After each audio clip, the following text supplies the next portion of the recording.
probably the best lesson I ever had with Stamp was over the phone. You know, I had studied with him and everything. I was already working, but it was a brutal week, you know, where I was working every day and every night. And I was starting to not be able to do what I could do, you know, because of just the brutal thing at night. And it was like, you know, it was really a bloodbath for trumpet, for sure. But, you know, I found out, okay, we used to have TV films sessions that started at 8 a.m. And now how do you get it? The first thing is get them back together in the morning.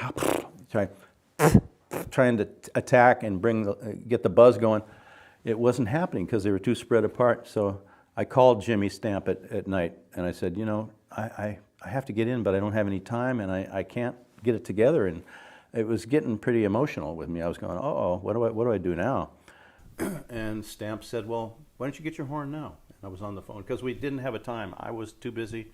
He was too busy to get together for a lesson. So I had the best lesson of my life over the phone with him. Cradling the phone here, and he just told me, well, have you tried? No articulation. Just blow the air until the lips start vibrating. Duh, no. Okay, we'll try that. Just get on a second line G and just blow air. And it was just pretty awful. It was like...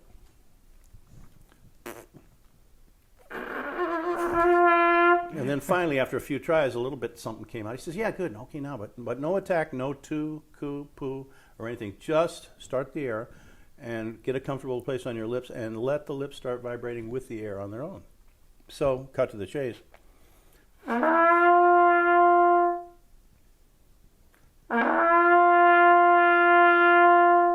Sort of sounds like an old cow or something like that. But you know what?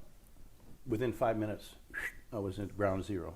That brought you focus. That's something then, you like to do when you're trying to reel things back Well, in. it brought the lips back together. That's what we need. Otherwise, we don't have a reed. We don't have a sounding board. You know, that's what our lips vibrate. Yeah. People argue with that, but I think they're wrong about that. You know, I mean, no one knows, and people say, well, where's your tongue? I don't know. I've never been in my mouth, and I've never seen pictures of it, but it's okay. That's if I do everything else right that I've learned.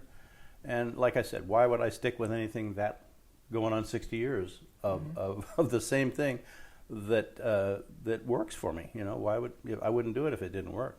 So actually, then he just said, he got me really and literally in 5 minutes. After that, he says, okay, put a bend, mechanical bend, very mechanical, nothing gradual, and then hold it out as a long tone.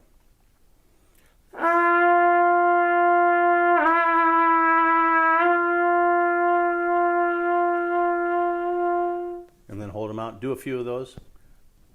It just came right back together. Yeah, so I'm thinking, oh boy, I hope I can do that myself. But I tried it. It wasn't that easy, but you know, I finally got it where I could manage that myself, and I realized, that was the cure.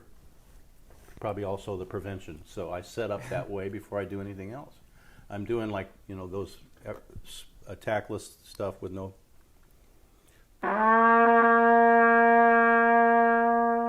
Yeah, so no attack. Setting and resetting, no, just whoo. And I realized after a while, if I set and reset, I don't force an embouchure in any one place. It does eventually get to the middle, and I do that before. And for years, all I did was I just would start on the mouthpiece.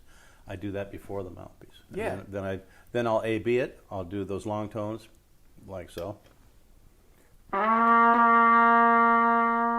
If I had the computer on, I'd show you. I play along with the piano sample. Again, no attack, no tu, pu, ku, anything. You've just played Jurassic Park for 3 hours. High C's all over the place. What do you do at the end of a session to somehow play the next day and do the same thing again? Well, like I was talking about, sort of the same way I set up. You know, I would try to spend a couple minutes at least doing long tones again, and just no forcing it in one place.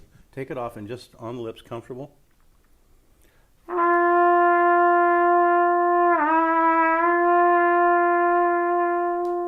Let me do a couple others.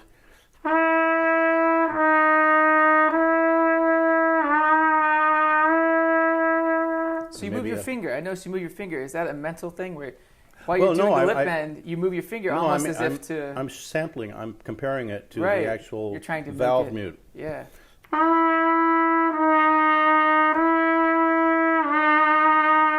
Right. But yeah. you notice I'm not doing it gradually. It has to be mechanical right to it.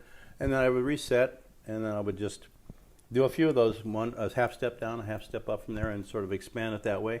And then if it's really tough and it doesn't feel quite there, then I'll do these arpeggios and diatonic scales and the diminished seventh arpeggios that we learned from Stamp. And that's the most relaxing, because he always told us that the most relaxing interval on a brass instrument is the minor third. Yeah. And so we do things like.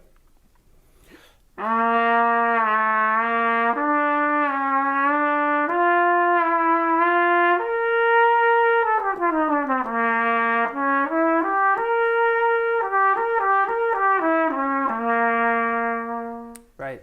Just that. And that's in great. the books. That's in the Stamp books. Cool. That way. And they'll do it, expand it until you get to F sharp. You do it in 2 octaves and so on and so forth. So And that does bring them together. And then I start with the same thing the next morning, realizing that I got to play the next morning, you know. So for some people, a question we like to ask a lot of people.